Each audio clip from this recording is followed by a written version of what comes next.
Hadi çıkart biraz çıkart sizi. Dondum. Aa. Yandan yandan, üstten, alttan, sağa, yukarı bak, aşağı bak, sola bak. Soldu diye.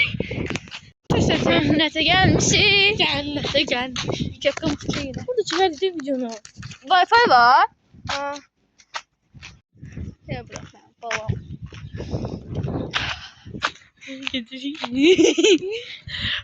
Şu anda değil abi.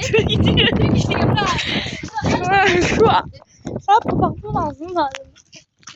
Çok güzelim. Eve gidiyoruz. Kızım radyo kızardı. Bakayım.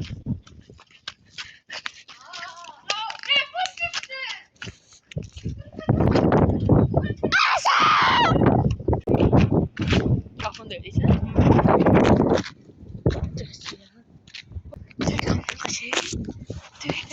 Yine bu kapatın böyle. Orada adam var. Burayı. Orada adammış. Bizi kapatıyor ya bro. Evet arkadaşlar ben yiyorum.